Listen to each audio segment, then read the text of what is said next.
everybody, my name is Alexa Aisrola, and today I will be informing you about Lyme disease. So last semester I took microbiology and I learned about so many different diseases, and Lyme disease came up a few times just because of the number of incidents that have been going on in the United States today, and I felt like it was a really good idea to talk about Lyme disease. So I feel like most people don't know what Lyme disease is. I didn't know until I learned about it. So the little picture here, we're going to find out later that Lyme disease is actually transmitted via tick.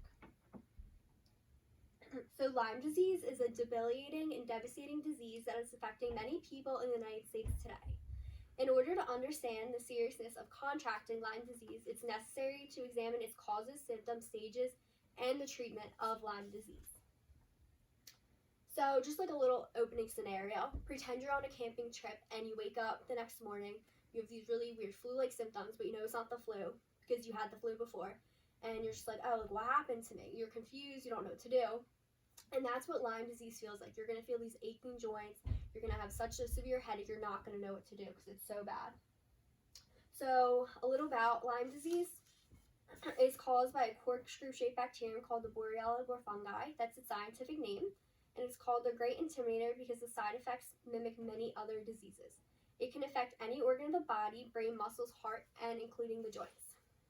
So this is what I learned in micro last semester. What is non-communicable and what is communicable. So Lyme disease is not communicable. This means it cannot be transmitted from person to person. The only way to get this disease, it has to be transmitted via animal, which means it has to be a zoonosis reservoir. So that's something that I found very, very interesting when I was learning about all different organisms last semester.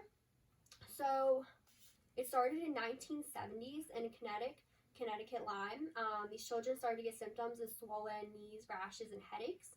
And then a decade later, in 1980, a scientist was studying the Rocky Mountain spotted fever, and then he's the one who actually found what Lyme disease is and its causes and connection between the dare tick and the disease. So he discovered the bacterium called a sporulite, which is carried by the ticks, causing the Lyme disease, and this is named after that scientist. So who's affected by this disease? The number one person or people that are affected by disease would be humans. It can affect anyone at any age, and people who spend more time outdoors activities such as hiking and camping are the most affected. Also, animals are affected, such as dogs, horses, and sometimes cattle. So what should you do if you get bit? So if you get bit, you can use tweezers to take the tick out, but you have to really watch when you do that because if you squeeze a tick too tight, it could release the Lyme agent and the bacterium would go in your body and make the bacterial infection worse. So you just have to really watch what you're doing. So Lyme disease actually has 3 stages. The first stage is called the incubation period, and this is a stage when the bacteria has not spread throughout the body yet. So like in this stage, you probably wouldn't know that you had this disease yet. And stage 2 is called prodromal, and this is called the early disseminated Lyme. This is when you're going to start to see a little rash appear on your body or wherever you get infected, and this is when the bacteria has start to spread throughout the body.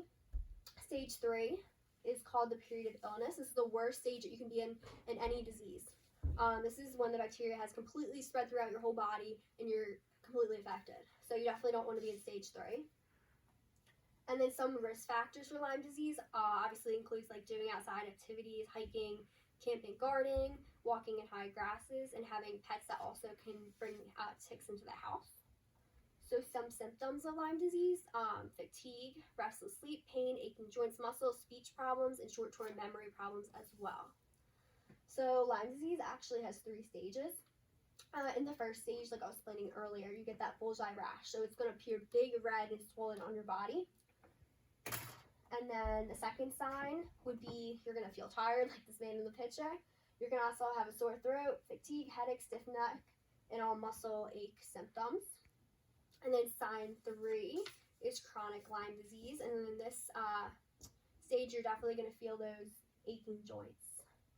So some current treatments for Lyme disease today are really, when I was researching, there wasn't too much that could help one who has this disease. But the number one medication they would prescribe for you would be an antibiotic. And this would be amoxicillin. So some incidence and prevalence. This is something I found so interesting throughout all my research when I was studying this. So basically, from 2014, Lyme disease has doubled.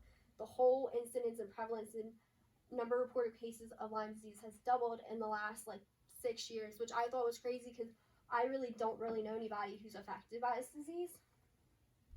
And then the top 15 states in 2016 who had this disease was Pennsylvania, New Jersey, and New York. So that's not a surprise since we do live in a wooded area. And then I just want to wrap up by saying, most people with chronic Lyme disease can recover, but no matter what, it's always going to be in your body because that bacterium has spread throughout it. So you could have Lyme disease, you could get it last year, but then you can get it 5 years later and feel the symptoms of it again. So it's always going to be in your blood.